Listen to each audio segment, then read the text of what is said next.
உண்மையிலே இது மக்களை பற்றி இவ்வளவு ஈர்ப்போடு ஈடுபாடோடு இருக்கிறாரு.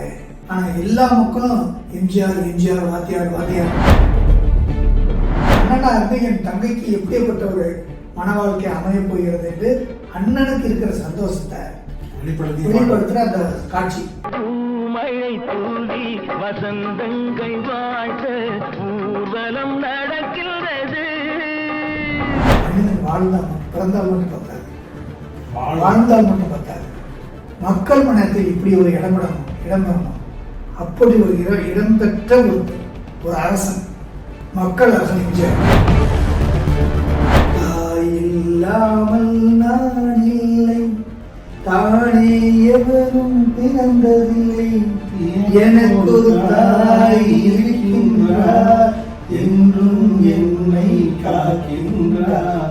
எனக்கு ஒரு தாய் இருக்கின்றாள், என்றும் என்னை காக்கின்றார். எம்ஜிஆர் மருத்துவமனையிலே இருக்கும்போது 1984 எம்ஜிஆரே இல்லாம எம்ஜிஆரை ஜெயிக்க வச்சு ஒரு மாபெரும் வரலாற்று சிறப்பு மிக்க நிகழ்வு நம்ம தமிழ்நாட்டில் தான் நடக்குது. வேற எங்கேயும் கிடையாது.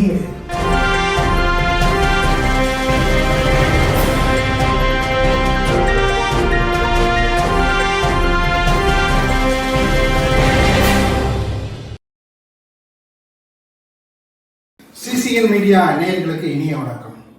எம்ஜிஆர் மாபெரும் மனிதர், மக்கள் திலகம், புரட்சி நடிகர், பொன்மனச் செம்மல் என பல அடையாளங்களுடன் திகழ்ந்து தமிழ்நாடு மட்டுமின்றி அகில இந்திய அளவிலும் உலக அளவிலும் பல்வேறு இதயங்களை உருவாகி கொண்டவர். நாட்டு மக்களின் இதயங்களை இன்றும் வாழ்ந்து வருபவர்.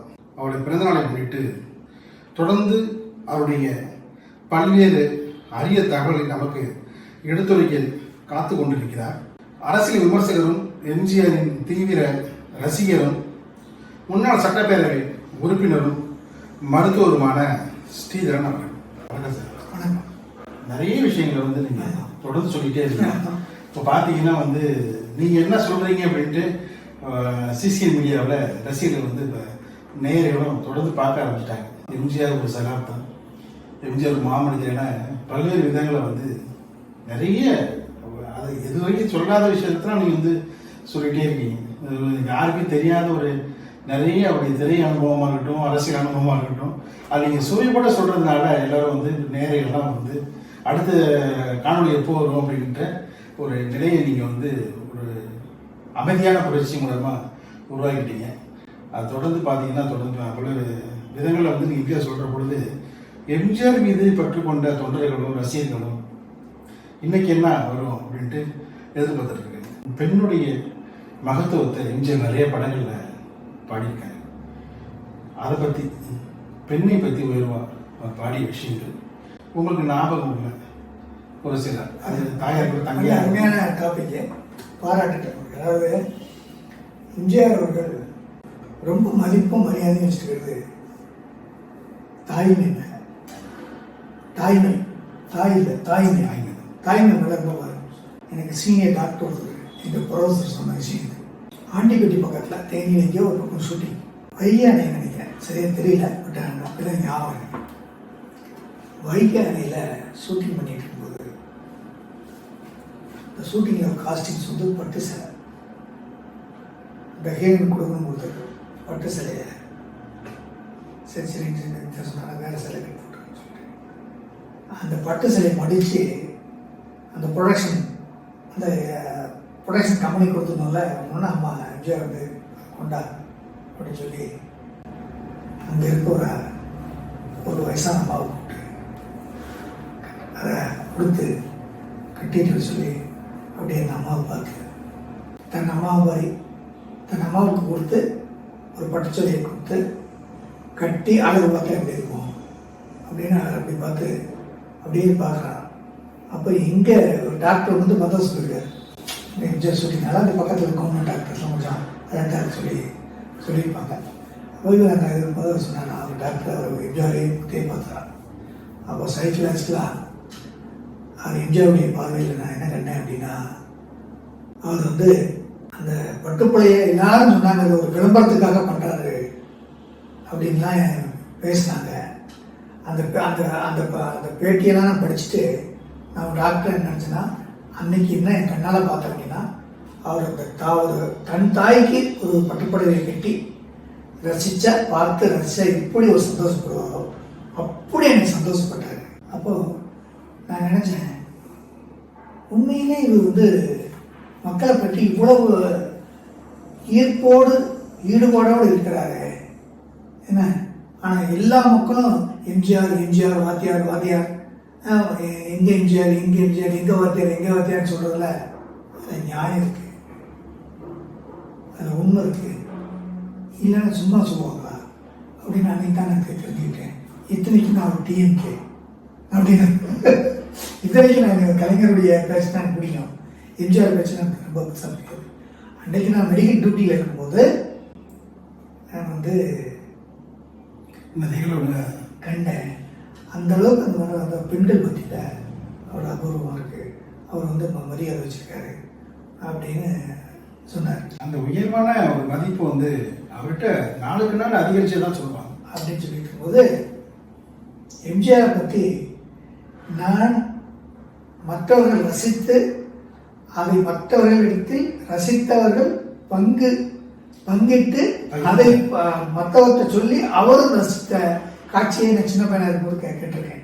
அதுதான் இப்போ சொல்கிறேன்.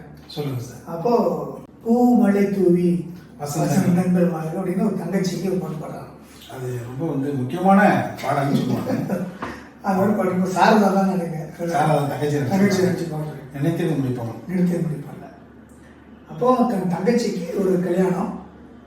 தன் தங்கச்சிக்கு ஒரு கல்யாணத்தில் ஒரு மணப்பெண் எவ்வளவு இந்த ஆனந்தத்தில் இருப்பா அப்படிங்கும்போது அந்த ஒரு அண்ணனாக இருந்து என் தங்கைக்கு எப்படிப்பட்ட ஒரு மன வாழ்க்கை அமைய போகிறது என்று அண்ணனுக்கு இருக்கிற சந்தோஷத்தை வெளிப்படுத்துகிற அந்த காட்சி, அதான் காட்சி ஷூட்டிங் பண்ணுறாங்க. பூமழை தூவி வசந்தங்கள் வாழ்க இங்கு ஊர்வலம் நடக்கின்றது அப்படின்னு சொல்லி இந்த பாட்டு பாடும்போது அப்படியே பாடி நடிக்க சாதாரணமாக ஆடுட்டாங்க. ஏன்னா அவங்களே தேசிய விருது பெற்று நடிகை, அவங்களே பார்த்து விழுந்து பார்க்குற ஒரு நடிகையாக தான் எம்ஜிஆர் இருந்த பொழுது சொல்ல முடியாத ஒரு ஆனந்தம். அப்படிங்கும்போது கட் சொல்லிட்டாங்க. இருந்தாலும் இது உண்மையா, இது சினிமா ஷூட்டிங் இல்லை அப்படிங்கிறது உண்மையாவே அப்படி பிரதவிச்சாங்க. அப்படி ஒன்றே உன்னை கண்டோர்கள் கண்பட்டு போகின்ற எழிலோடு சிங்கார தேரோட்டமா தோழி அத்தானை பாரென்று உனை கிள்ள முகம் நாணத்தில் செந்தூர நிறம் கொள்ள பூமழை தூவி வசந்தங்கள் வாழ்த்த ஊர்வலம் நடக்கின்றது.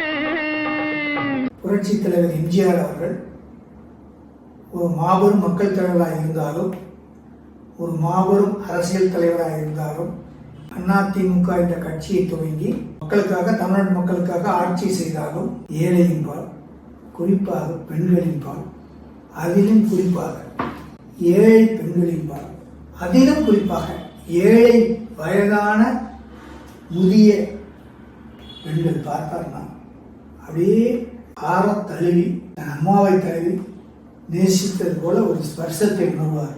அப்பேற்பட்ட ஒரு பெருமாள்.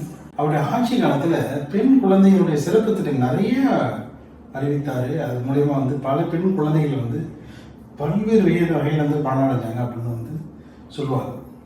அதாவது அவருடைய ஆட்சி காலம் பார்த்து முழுக்க பார்த்தீங்கன்னா மற்ற துறைகளை எப்படி முக்கியத்துவம், அது மாதிரி பெண் குழந்தைகள் மீது அப்படி ஒரு அளப்பரிய சமூக நல சார்ந்து பெண் குழந்தைகள் மீது அப்படி ஒரு முக்கியத்துவத்தையும் கூடுதல் அனைவரும் கூடுதலாக கவனம் எடுத்துக்கணும் அப்படின்னு சொல்லிட்டு எடுத்த முயற்சி நிறைய உண்டு. இதை பற்றி கொஞ்சம் சொல்லுங்கள் சார். இது எம்ஜிஆர் அவர்கள் ஸ்ட்ரோக் பட்டு புரூக்லின் மருத்துவமனையில் ட்ரீட்மெண்ட் எடுத்துகிட்டு இருக்கும்போது திரும்பி வரமாட்டார் எம்ஜிஆர் அப்படின்னு நினச்சவங்க எத்தனையோ பேர். அது கொஞ்சம் பேர் கைவிட்டு எறக்கூடிய அரசியல் லாபத்துக்காக நினைத்தவர். ஆனால் கோடான குடிமக்கள் எல்லோரும் கோயில், மசூதி, சர்ச்சில் எல்லாம் எம்ஜிஆர் மீண்டு வர வேண்டும், உயிர் படைத்து வர வேண்டும் அப்படின்னு சொல்லி எம்ஜிஆர் மருத்துவமனையிலே இருக்கும்போது 1984 எம்ஜிஆரே இல்லாமல் எம்ஜிஆரை ஜெயிக்க வச்சு ஆட்சி அமைத்த ஒரு மாபெரும் வரலாற்று சிறப்புமிக்க நிகழ்வு நம்ம தமிழ்நாட்டில் தான் நடக்குது. வேற எங்கேயும் கிடையாது. வேறு எங்கேயும் கிடையாது. அதனால் கிணத்துக்கடவு ஒரு கிராமம், அதில் நான் ப்ராக்டிஸ் பண்ணிட்டு இருக்கேன். அப்போ அங்கே உள்ள கிராமத்து மக்கள் தான் என்னுடைய பேஷன்ஸ். அதை நான் பார்ப்பேன். வியாழக்கிழமை அங்கே வந்து சந்தை, வியாழக்கிழமை இந்த கிணத்துக்கடவு சந்தை. அன்றைக்கி எல்லா கிராமத்து மக்களும் வண்டி கட்டி, மாட்டு வண்டி கட்டி வந்துடுவாங்க. ஜாமான் அங்கே சாப்பிட்டுட்டு, ஹோட்டலில் சாப்பிட்டுட்டு, அங்கே ஹாஸ்டலில் அது பக்கத்தில் மெயின் ரோட்டில் கடை அந்த பக்கத்தில் இருக்கிற கிளினிக், அங்கே வந்து ட்ரீட்மெண்ட் எடுத்துகிட்டு ஒரு நல்ல ஒரு அலாவிட்டு அப்புறம் பஸ் வரும்போது பஸ்ஸில் ஏறி போகிறது தான் வழக்கம். இது எல்லாமே எங்கள் வீட்டில் வந்து சண்டை அப்படின்னா எங்கள் வீட்டுக்கு முன்னாடி ஏற்று தான். நான் இதெல்லாம் தொடர்ந்து அப்படியே பார்ப்பேன். அந்த ஆளுகளை, இந்த மக்களுடைய மனநிலையை பார்ப்பேன். அவங்க சொல்கிறது, அவங்க அன்றைக்கி எம்ஜிஆர் வந்து மீண்டும் மனிதராக புது பிறவி எடுத்து 3வது பிறவியாக எடுத்து தமிழ்நாட்டுக்கு வந்து இறங்குறாரு. அந்த மக்கள் மத்தியில் சிரிப்பும் சந்தோஷமும் பெருமையும் பார்த்தா நான் நினச்சேன், மனிதன் வாழ்ந்தால் மட்டும், பிறந்தால் மட்டும் பார்த்தாரு, வாழ்ந்தால் மட்டும் பார்த்தாரு, மக்கள் மனத்தில் இப்படி ஒரு இடம் பெறணும். அப்படி ஒரு இடம்பெற்ற ஒரு அரசன், மக்கள் அரசன் எம்ஜிஆர். அன்னைக்கு வரைக்கும் பார்த்தீங்கன்னா அவருடைய பேச்சு வந்து பல்வேறு இடங்களில் பேசப்பட்டது. அப்படின்னு சொல்லும்போது 2 வயசான அம்மா கோயம்புத்தூர் பாஷையில் பேசிட்டோம். ஏன் ராசா வந்துட்டே ஐயா, ஏன் ராசா வந்துட்டே ஐயா அப்படின்னு. 84, 85, 86 2 வருஷம் ஆச்சு வந்து. ஒரு 2 ஸ்ட்ரோக் ஐயாலாம் இது பண்ணிட்டு இருக்கும்போது ஒரு ஃபங்க்ஷன் கத்திப்பாறை ஜங்ஷன் நினைக்கிறேன். அங்கேயே கத்திப்பாறையிலே இல்லை கேட்கணும்லையே எல்லாம் இன்ஜினியர்லேயே இருக்காங்க. அப்போது இந்த ஏழைகளுக்கு நலத்திட்டங்கள் உதவிகள் வச்சுருக்காங்க. அப்பவும் இந்த வயதான அம்மாவை பார்த்துட்டோன்னே அப்போ எம்ஜிஆருக்கு வந்து அயன் பாக்ஸ், அந்த அம்மாவுக்கு அயன் பாக்ஸ் கொடுக்கும். நலத்திட்ட உதவிகள். ஆமாம், அந்த அம்மாவுக்கு நலத்திட்ட அயன் பாக்ஸ் கொடுக்குறாங்க. செலவு பெட்டி அது வெயிட்டாக இருக்குது. அப்போ இவருக்கு ஸ்ட்ரோக் ஆச்சு அப்படின்னு கொடுக்க முடியாது. நெக்ஸ்ட் இவங்க வந்து என்ன பண்ணுறாங்க, அந்த இது வச்சு சும்மா அப்படியே பிடிக்கிறது மாதிரி ஏற்பாடு பண்ணியிருக்காங்க. அந்த அம்மாவை பார்த்துட்டு எம்ஜிஆர் அப்படியே தூக்கிட்டாங்க அந்த பெட்டியை. எப்படி ஒரு தாயை பார்த்து அவளே தூக்கி அப்படியே தூக்கி கொடுக்குறாங்க. இது இருந்து என்ன இருக்குன்னா, மக்கள் தான் எனக்கு எல்லாமே, மக்களை பற்றி தாய்மார்கள் தான் எனக்கு எல்லாமே. அதனால தான் ஆரம்பத்தில் இந்த நிகழ்ச்சியெல்லாம் சொன்னேன், தாய்மை அப்படின்னா. அதனால தான் அடிமை பின்படுத்தேன். தாய் இல்லாமல் நான் இல்லை, தானே எவரும் பிறந்ததில்லை, எனக்கு ஒரு தாய் இருக்கின்றார், என்றும் என்னை காக்கின்றார். ஜீவநதியாய் வருவாள், எந்தாகம் தீர்த்து மகிழ்வாள், தவறினை பொறுப்பாள், தர்மத்தை வளர்ப்பாள், தரணியிலே வளம் சேர்த்திடுவாள், தாயில்லாமல் நான் இல்லை. இதயத்தின் அடித்தளத்திலிருந்து திரட்டி ஒட்டுமொத்தமாக கொண்டு வந்து மக்களுக்கு கொடுக்க வேண்டும் என்று அனுதினமும்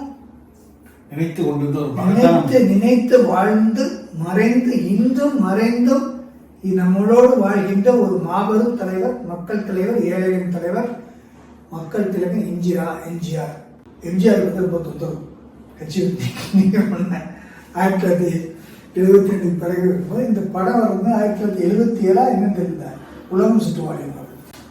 அதில் பார்த்தீங்கன்னா உலகத்தை பற்றி நிறைய பேர் பேசியிருக்கலாம், ஆனால் எத்தனையோ விதமாக வந்து பாடல்களும் வந்திருக்கலாம். அவர் பாடி அந்த பாடல் உலகம் உலகம் அழகு கலைகளின் சுரங்கம், பளிங்கு சிலைகளின் அரங்கம்.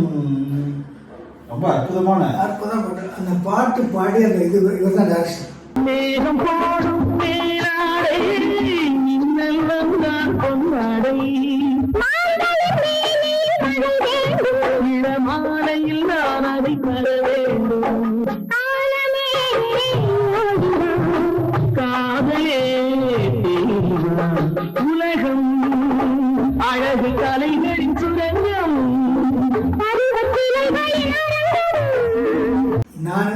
இன்றைய இளைஞர்களுக்கு நான் சொல்றது, தயவு செய்து நீங்க ஒரு தடவை உலகம் சுற்றுவார்கள் படத்தை பாருங்க.